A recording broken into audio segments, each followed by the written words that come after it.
Hello honest students, this will actually be the last video for Romeo and Juliet, and we're going to look at Act 3, Scenes 4 and 5. These are the final two scenes in Act 3, and then we're going to stop here to move on to the project, unfortunately. So just to go over your objectives, you'll be analysing devices. You'll pick 5 pieces of poetical or literary devices or figurative language from the scenes and put them in the analysis table, level 1, 2, 3. And then you're going to write 1 paragraph response, but I've given you 3 to choose from. Now the first 2 I've put in red. I think they're really good paragraph prompts. Or even essay prompts, but I'm not going to make you do an essay because we don't have time. But I'm not going to make students do these 2 because they are about themes and topics which are a little bit, uneasy for some people. So the first one is to find a real life story of a girl being abused by her parents for refusing a forced marriage, and make some comparisons to Juliet and her father through the text.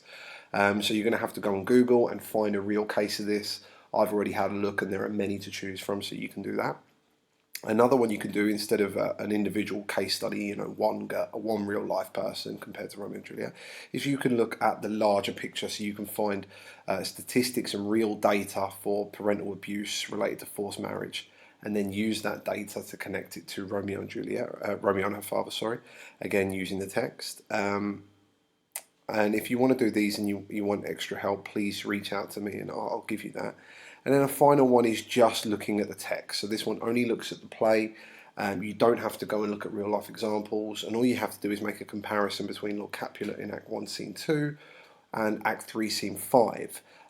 It's obviously not as much of an uneasy topic, so if this is something that you feel uncomfortable doing, I'd go for the third prompt there, but it is up to you.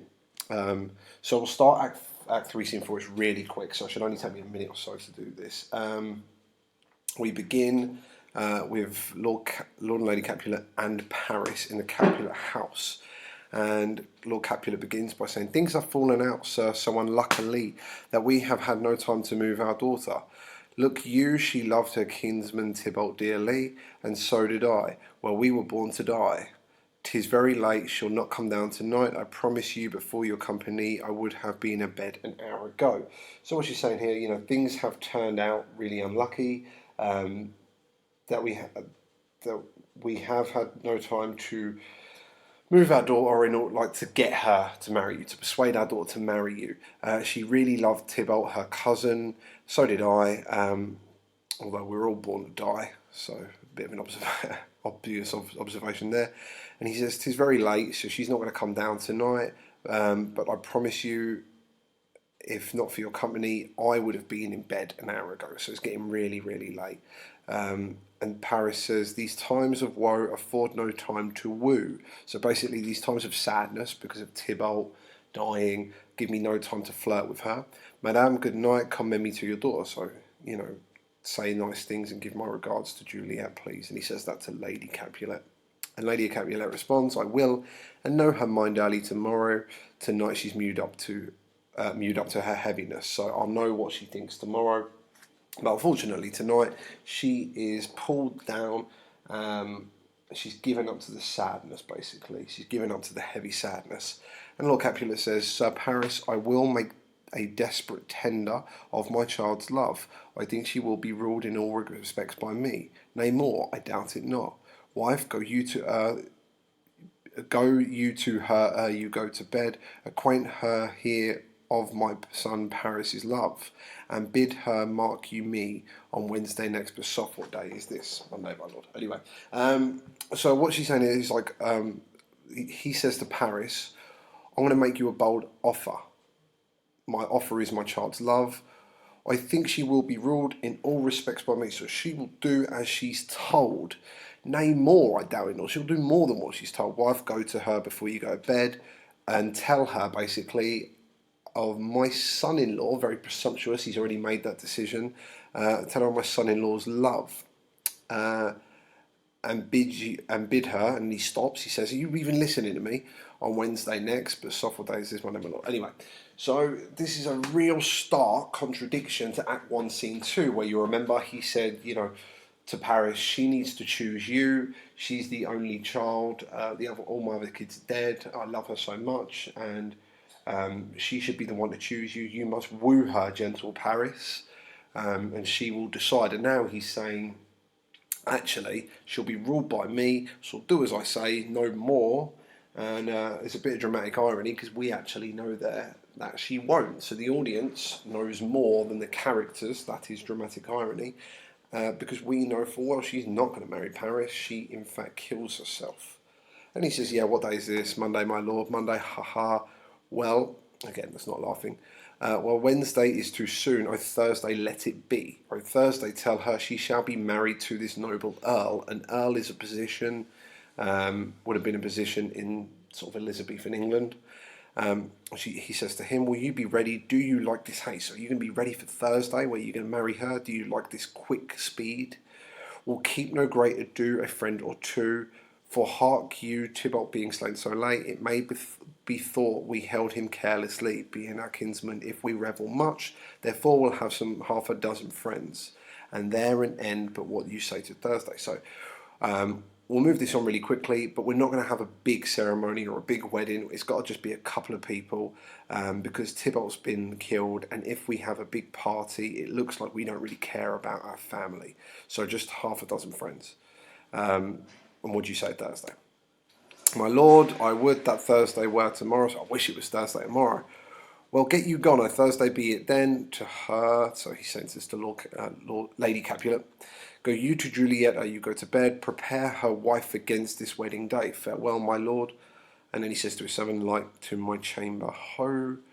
And then again to him, for me it is so very late that we may call it early by and by. Good night. So it's early hours of the morning now. They've stayed up all night talking. It's now early hours of the morning. The sun is about to come up, and with that we have to go to bed. So Thursday, Lord Capulet is promising Paris that he will marry Juliet, and he's told Lady Capulet to go and tell her. Now we move on to Act 3, Scene 5. A word of warning: this scene does have difficult content. Basically, there is sort of parental abuse pertaining to an arranged marriage. If this is something you're not comfortable with doing, please reach out to me and we can discuss alternatives. But I do want everyone now, there is some difficult content here. So, Act 3, Scene 5. They're in Juliet's bedroom. It's dawn. Romeo and Juliet are there together. They've spent the night together as they're now married. Juliet says, will thou be gone? It is not yet near day. It was the nightingale and not the lark that pierced the fearful hollow of thine ear. So we've got a metaphor there. Pierce the fearful hollow of thine ear. Nice little metaphor. And they're saying, are you going to go so early? It's not even daytime. That was the nightingale, a night bird, and not the lark, a day bird. And there's some interesting stuff. There's some kind of allusion here to Persian mythology that I'll quickly tell you about. So a nightingale is a night bird that has a beautiful voice, and it's said in Persian mythology that it was pressed up to a thorn which pierced its breast, and that was what caused it to sing. So this beauty and pain is a kind of theme in Romeo and Juliet, as their beauty is kind of like, reflects the beauty of their doomed love. Anyway, basically what she's saying is that's a night bird, not a morning bird, that pierced your ear. Nightly she sings on yon pomegranate tree. Believe me, love, it was the nightingale. So she sings over there on yonder, or that pomegranate tree. Believe me, love, it was the nightingale, not the lark. Romeo says it was the lark, the herald of the morn, so the messenger of the morning. No, nightingale, look, love, what envious streaks do lace the severing clouds in yonder east. So look over there, the sun is breaking through the clouds in the east. It's the morning, it's the sunrise. Night candles are burned out, and Jocund day stands tiptoe on the misty mountain tops. I must be gone and live or stay and die. So it's definitely the morning, the night candles are finished, the jolly day's starting, and I need to go or I'm going to die. Because obviously if Romeo is seen, he's supposed to be banished. If he's seen, he will be killed. Yon light is not daylight, I know it. It is some meteor the sun exhaled. To be this night a torch bearer, and light thee on the way to Mantua. Therefore stay yet, their need is to not to be gone. So again, she's just saying it's not the daylight, stay, please stay. It's only a meteor that the sun breathed out, and that's going to be your torchbearer to light your way to Mantua, because that's where you're going to go when you're banished. Therefore, stay, you don't need to go just yet. Romeo says, let me be taken, let me be put to death. So let me be captured, let me be put to death. I am content, so I'm happy here. So thou will have it so. So basically, yeah, fine then. If that's what you say, I'll stay here and die. I don't care. I'm happy with you. I'll say yon grey is not the morning eye. So I'll say the grey that's coming through, or the light that's coming through the clouds, is not the morning eye. 'Tis but the pale reflex of Cynthia's brow. Now, Cynthia, there's some allusion here, is the Greek goddess of the moon from Mount Cynthus. So it's only the moon, the reflection of the moon. Nor that is not the lark whose notes do beat. So it's not the morning bird who's singing. The vaulty heavens so high above our heads. I have more care to stay than will to go. So I would rather, I'd have more of a desire to stay than I have willpower to leave you.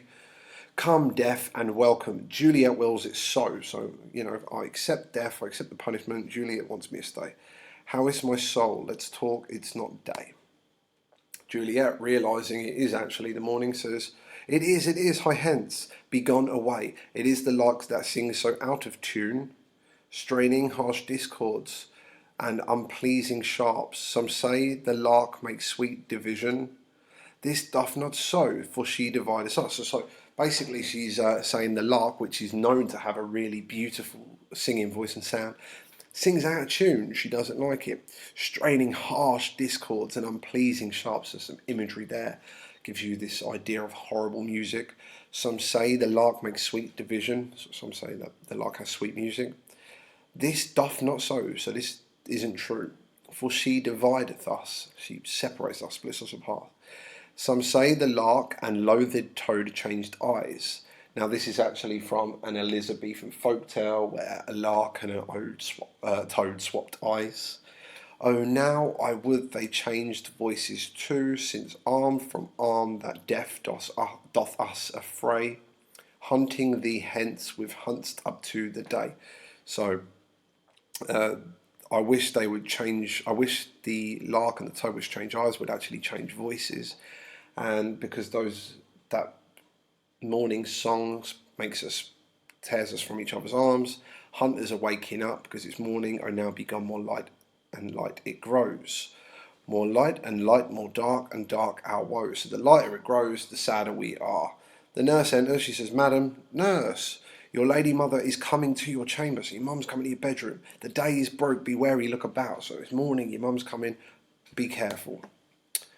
And then Romeo stumbles off. He's not left yet. He's hanging out the window. He says, then window, let day in and let life out. So let the morning in and let Romeo leave. Farewell, farewell, one kiss and I'll descend. Art thou gone so, love, lord, I, husband, friend? So my love, my lord, my husband, my friend. I must hear from thee every day in the hour. So every day and every hour you're gone, I want to hear from you. For in a minute there are many days. So if you've ever heard the expression time flies when you're having fun, and the opposite, sadness lengthens one's hours. Oh, by this count I shall be much in years, so I'll grow old because our time together will be so long. I again behold my Romeo, so before I see my beloved Romeo again. Farewell, I will omit no opportunity that may convey my greetings, love, to thee, so I won't miss the chance to send you my love. Oh, thinkest thou we shall ever meet again? I doubt it not, and all these woes shall serve. So do you think we'll ever meet again? Of course we will. For sweet discourses in our time to come. So what he's saying here is, like, basically one day we'll laugh about this. Years from now we'll look back at this time and we'll laugh about it. And Juliet says, oh God, I have an ill divining soul, so I've got a bad feeling. Methinks I see thee, now thou art below, as one dead in the bottom of a tomb. Either my eyesight fails or thou lookest pale. So lot of foreshadowing here. Basically, I can see you down below in a tomb somewhere and you look pale. We obviously know that is what happens at the end of the story, or the end of the play, so it's foreshadowing. And Romeo says, and trust me, love, in my eye, so do you. Dry sorrow drinks our blood, adieu, adieu. So basically, I'm pale because I'm sad, and you're pale as well because you're sad. And he leaves. And then Juliet says, O fortune, fortune, all men call thee fickle. If thou art fickle, what dost thou with him? This is renowned for faith. Be fickle, fortune, for then I hope will not keep him long, but send him back. So she refers to fortune. We see the capital letter here. This is why capital letters are important. I'm not going to call people out by name here, but because the capital letters there, I know it's a personified fortune, almost like a god of fate. So fortune, fortune, people call you fickle, so you're quick to change your mind, god of fortune. If that's true, if you are fickle, what are you going to do with him? If you are renowned for being faithful, then please be fickle and give him back to me. Don't keep him long, give him back. I urge you to be fickle, like some men say, and change your mind with his bad fate and his bad fortune presently, and give him some good fortune and bring him back to me. And then Lady Capulet comes in. She says, "Oh, daughter, are you up? Who is that calls? Is that my lady? It is my lady mother.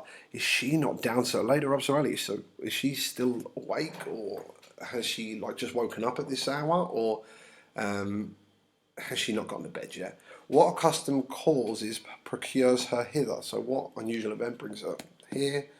The Lady Capulet, and is why? How now, Juliet? Madam, I am not well. So how are you? I'm not very well.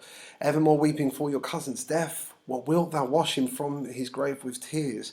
And if thou couldst not make him live. So are you trying to wash him from his grave with your tears because you're crying so much? If you even could do that, it wouldn't make him live. Therefore have done, stop. Some grief shows much of love, but much of grief shows still some want of wit. So a little bit of crying shows that you love someone. A lot of crying shows that you're foolish and a bit stupid. Juliet says, yet let me weep for such a feeling loss. So shall you feel the loss, but not the fit friend which you weep for. So, so what she's saying here is, hang on, I don't know where I wrote it here. Oh well, don't worry about it. So shall you feel the loss, but not the friend? So you shall feel the loss, but Tybalt will not feel it. The one you weep for will not feel the loss that you make. And Julie says, feeling that so the loss, I cannot choose but ever weep the friend.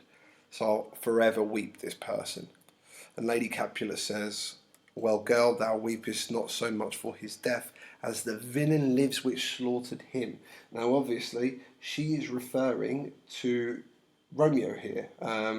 So you're not actually crying for Tybalt, you're crying for the fact that this villain who killed him is getting away. We obviously know that that's not the case. Juliet says, what villain, madam? That same villain, Romeo. And Juliet turns aside, her mother can't hear her, she's just saying it to herself.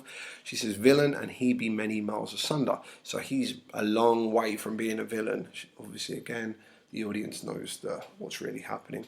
And then she turns back to her mother, she says, God pardon him, because I do with all my heart, and yet no man like he doth grieve my heart. So no one angers me so much. There's wordplay, the double meaning here. He grieves her heart. The mum interprets this as basically saying that Romeo makes him really angry, but we know really it's because her heart will miss him as he is banished. And that is because the traitor murderer lives. And Juliet says, I, madam, from the reach of these hands would none but I might venge my cousin's death. So beyond the reach of these hands would not, I wish I could avenge my cousin, basically. Lady Capulet says, we will have vengeance for it, fear thou not. Then weep no more, I'll send one in Mantua, where that same banished renegade, I can't say it's supposed to be renegade, but renegade doth live, shall give him such an unaccustomed dram that he shall soon keep Tybalt company. So what she's saying here is basically, I will send someone to Mantua to poison him, and then I hope thou will be satisfied. Now, Juliet says, indeed, I never shall be satisfied with Romeo till I behold him. dead. Now, the pause there is important because she's kind of wants to just say, I will never be satisfied with Romeo until I behold him. Obviously, she can't just say that because her mum would lose her nut, she'd go crazy. So there's a bit of a pause, and then she eventually says, until I behold him dead. Is it my poor heart so for a kinsman vexed? My heart basically is sad because of my cousin dead, or because my husband exiled. Again, there's wordplay there. Madame, if you could find out but a man to bear a poison, I would temper it. So if you do find someone to poison him, give me the poison and I'll mix it for you. I will put the poison in the drink. That Romeo should upon receipt thereof soon sleep in quiet. So when I give it to Romeo, he will die, or the mother interprets it as die, but we can assume she just means sleep. She doesn't want to kill him, obviously. Oh, how my heart abhors to hear his name named, and cannot come to him to wreak the love I bore my cousin. So again, she's just saying about Romeo. Sorry, what? I've got neighbours outside. To hear him named, and cannot come to him to wreak the love I bore my cousin. And the last one says, upon his body that have slaughtered him. Lady Capulet says, find now the means and I'll find such a man, but now I'll tell the joyful tidings, girl. So basically, find someone to kill him, poison him, and I'll find the means to kill him, find the way, the poison to do it, and I'll find the man for you. But now let me tell you some good news. And joy comes well in such a needy time. What are they? I beseech your ladyship. So what is this good news that I need in this really sad time? Well, thou hast a careful father child, one who, to put thee from thy heaviness, have sorted out a sudden day of joy, that thou expects not, nor I look not for. So your dad is a really caring person. He has found you some happiness to end your sorrow. He's sorted out a day of joy that you or I didn't expect. Madame, in happy time, what day is that? So this is great news. What day is it going to come? And what is it? Marry my child early next Thursday morning. She doesn't mean marry as in wedding. She means well. It's an expression in Elizabethan England. So marry my child early next Thursday morn.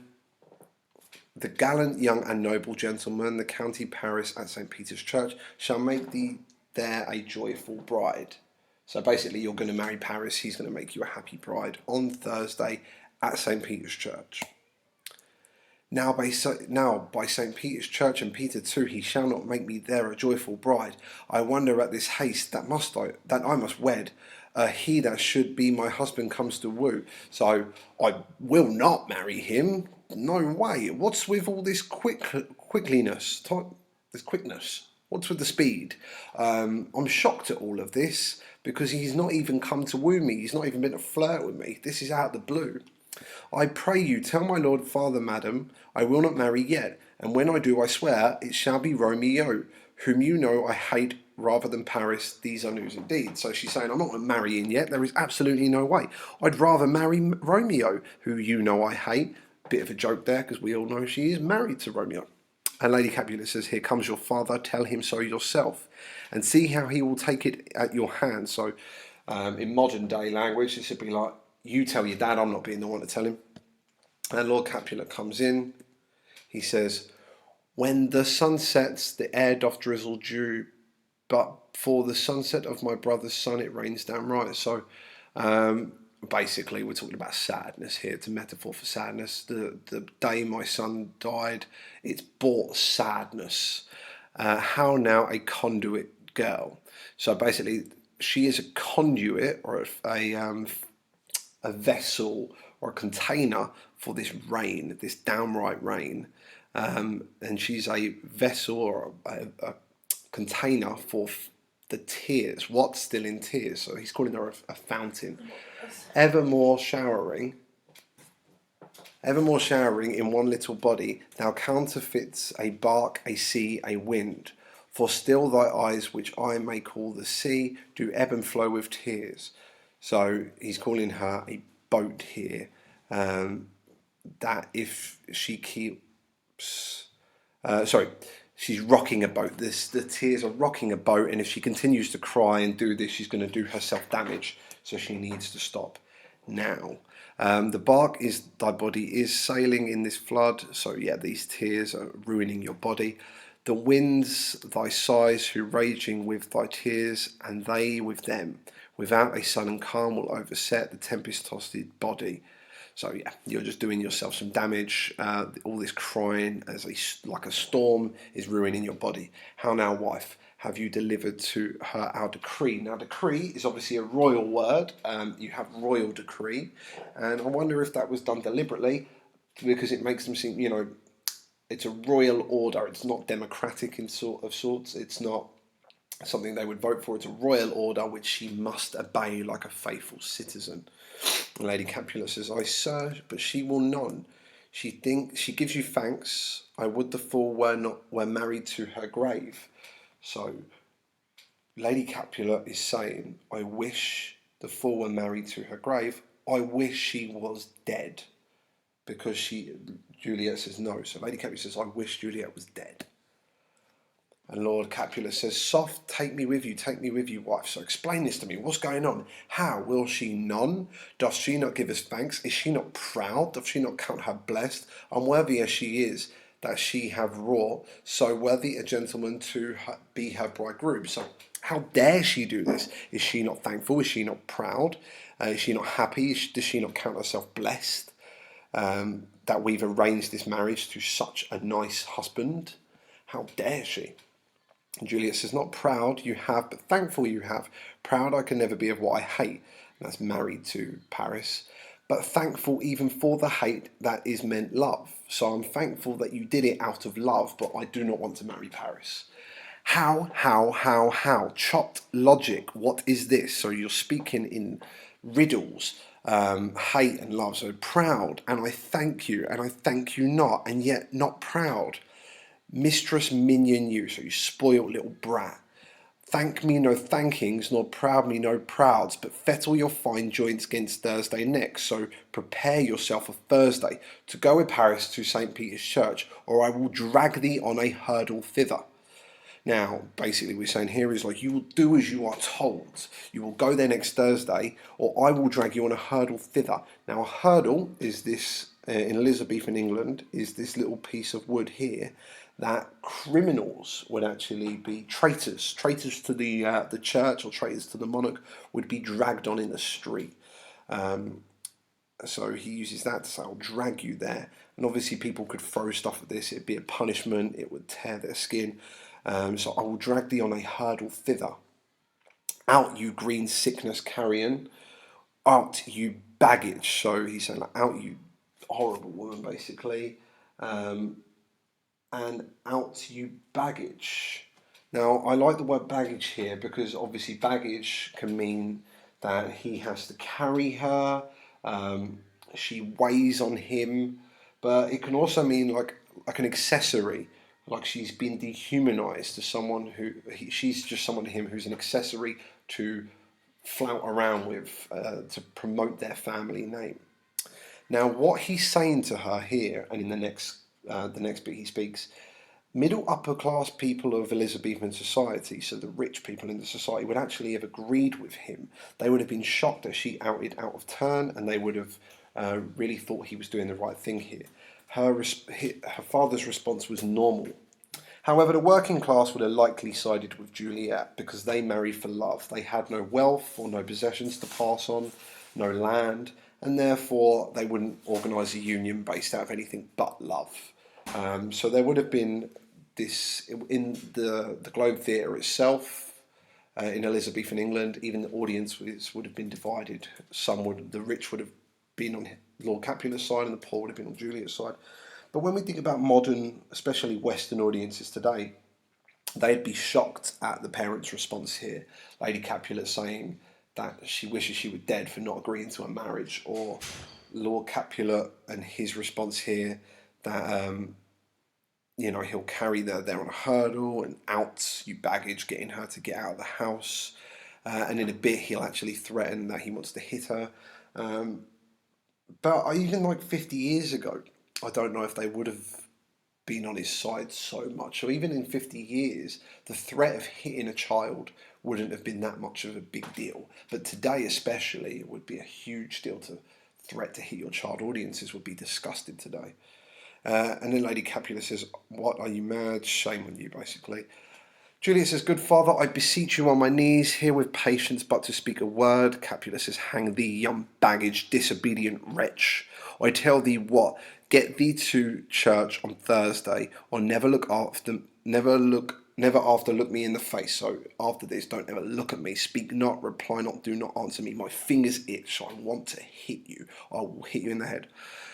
Wife, we scarce thought us blessed, so we used to think ourselves blessed, that God had lent us but this only child, but now I see this one is one too much, and that we have a curse in having her." So it's really, really shocking. He's threatening to hit her. He's basically saying, if you're not going to go to church, get out. Do not look at me in the face. Do not speak to me. And yeah, it's a real, real shocking change. And the nurse steps in. "God in heaven bless her. You are to blame, my lord, to rate her so. So you are bad in saying these horrible things to her." And the Capulet now turns on the nurses. "And why, my lady wisdom? Hold your tongue, good prudence. Scatter with your gossips, go. So Miss Know-it-all, stop with all your gossiping. Leave." She says, "I speak no treason." Now, again, we've got this imagery of like royals and monarchs and the people in this scene. There's lots of that, whether it be the hurdle or the decree or treason, which is to be disloyal to the king. "Oh God, I good Dian," I can't really say that. "Get on with you. May not one speak? Peace, you mumbling fool. Utter your gravity over a gossip bowl." So speak your wisdom just into a gossip circle of old ladies, gossipy old ladies. "For here we need it not." Lady Capulet says, "You are too upset. You are too hot." And Capulet finishes with, "God's bread, it makes me mad. So damn it, it makes me mad. Day, night, hour, tide, time, work, place. So in all the time, all the season, I'm always at work, alone, in company, so either by myself or with other people. Still my care hath been to have her matched." So all the time, whether I'm on my own or with other people, all I care about doing is finding her a good husband. "Having now provided a gentleman of noble parentage, of fair demences, youthful and nobly lined." So I've now found her a noble husband who has estates and is young, and a noble, stuffed, as they say, with honourable parts. So he's got all these honourable qualities to him, proportioned as one's thoughts would wish a man. So he's handsome as well. And then to have a wretched puling fool, a whining mummet in her fortunes tender, to answer, "I'll not wed, I cannot love, I am too young, I pray you pardon me." So he's mocking her here, basically saying, "I've done all this hard work and you treat me like this," he says to Juliet. "But if you will not wed, I'll pardon you. So if you won't wed, fine, I'll let you not marry him. Graze where you will, you shall not house with me. So eat and stay where you want, but you'll not be living with me. Look tot, think on't, I do not use to jest." So I'm not joking here, you'll be out the house. Thursday is near, lay hand on heart, advise. So look in your heart, consider what I'm asking you to do. If you be mine, I'll give you to my friend. So you are my daughter, and therefore you should be mine. And if you are mine, if you are a Capulet, if you are my daughter, I'll give you to my friend, because you're my possession. If you be not, hang. And means be damned, be dead, beg, starve, die in the streets, I don't care. For by my soul, I'll never acknowledge thee. I'll never say you're my daughter, I'll leave you. Nor what is mine shall never do thee good. So you'll never get anything from me. Trust to bethink you, I'll not be forsworn. So I'll not take back my words. You need to think about what I'm actually telling you to do. And then he exits. So he's threatening to kick her out and cut her off where she will die in the streets. If you think back to earlier scenes, I said in Elizabethan England, these women would have been reliant on men. They couldn't get jobs themselves. If he'd have chucked her out of the house and she wasn't married, she'd have very few choices. The church would be one, and other jobs I'm not going to discuss because they're inappropriate. Let's put it that way. And he exits. And Juliet says, is there no pity sitting in the clouds that sees into the bottom of my grief? So is there no one looking in heaven that sees how sad I am? O sweet my mother, cast me not away. Delay this marriage for a month, a week, or if you do not, make the bridal bed in that dim monument where Tybalt lies. So more foreshadowing there. Mom, stop the marriage for a month or a week. If not, you might as well make my bridal bed in the tomb where Tybalt is. And Lady Capulet says, talk to me not, for I'll not speak a word, do as thou wilt, I have done with thee. So again, Lady Capulet threatening, saying that she wishes Juliet was dead, and now saying this. We know, obviously, in Act 5, Scene 3, when Juliet dies, she feels very differently. She's really, really sad. And Juliet says, O God, O nurse, how shall this be prevented? My husband is on earth, my faith in heaven. How shall that faith return again to earth unless that husband send it me from heaven by leaving earth? So basically, I'm a very, very religious person and I've married a man already. How am I able to marry again? It'd be a sin for me to marry again. The only way to do it would be for Romeo to die. That's the only way I could, without sin, marry Paris. Comfort me, counsel me. Alack, alack, that heaven should practice stratagems, so heaven should set traps upon so soft a subject as myself. So how could heaven do this to me? What sayest thou? Hast thou not a word of joy? Some comfort, nurse. And the nurse says, faith, here it is. Romeo is banished, and all the world to nothing, that he dares never come back to challenge you. Or if he do, it needs must be in stealth. Then, since the case so stands as now it doth, I think you best married with the county. So because of the situation you're in with Romeo, because he can't come back, and if he does, he has to do it in secret, I think because of all of this, because of the way things are, I think it's best you marry Paris. Oh, he's a lovely gentleman. Romeo is a dishclout to him. So Romeo's a dish rag, a dirty towel to him. An eagle, madam, hath not so green, so quick, so fair an eye as Paris hath. So even an eagle's eyes are not as green as the beautiful Paris's. Beshrew my very heart, curse me if I'm wrong. I think you are happy in this second match. I think you will actually be a lot better off with Paris anyway, for it excels your first, or if it did not, your first is dead, or 'twere as good he were. So your first match might as well be dead anyway, because he's banished, as living here and you no use to him, so he's never able to see you. And Juliet, probably a bit shocked, speakest thou from thy heart and from thy soul too, or else beshrew them both. So I'm speaking from my heart and my soul, or else curse them both. Juliet says, amen. What? Well, thou hast comforted me marvellous much. Go in and tell my lady I am gone. So I'm going to tell my mum I'm gone, having displeased my father to Lawrence's cell, to make confession and to be absolved. So basically, okay, you're right, you've comforted me so much. Go and tell my mum that I'm going to the church to go and confess and absolve my sins and be forgiven by God. I'm really sorry, basically. Go and tell them I'm sorry, and I'll be back soon. I'm just going to church for a bit. The nurse says, Mary, I will, and this is wisely done. So yeah, I'll go and tell him, and you're making the right decision. And Juliet says, ancient damnations, cursed old woman, O wicked fiend, is it more sin to wish me thus forsworn? So is sin to make me break my wedding vow, or to dispraise my lord with that same tongue? So you're saying such horrible things of my husband, which she have praised him with above compare. So she's praised him without comparison so many thousand times. So she said such nice things in the past, and now she's saying this. Go, counsellor, thou and my bosom henceforth shall be twain, so you'll never hear my secrets. The stuff in my heart shall, you'll never hear what's in my heart again. I'll go to the friar to know his remedy. If all else fail, myself have power to die. So worst case scenario, I'm going to kill myself. And again, this is a stark change from earlier scenes where we see such a good relationship between the nurse and Juliet, and we have seen things begin to break apart, and this is really the end of all of that. She's now saying, right, I'm done with the nurse, I'm done with everyone, I'm going to fix this or I will kill myself. And obviously again we know that's foreshadowing there. So I do apologise for the long video. There's 2 scenes in one, and it is one of the longest scenes. I'm sorry, and good luck with the work.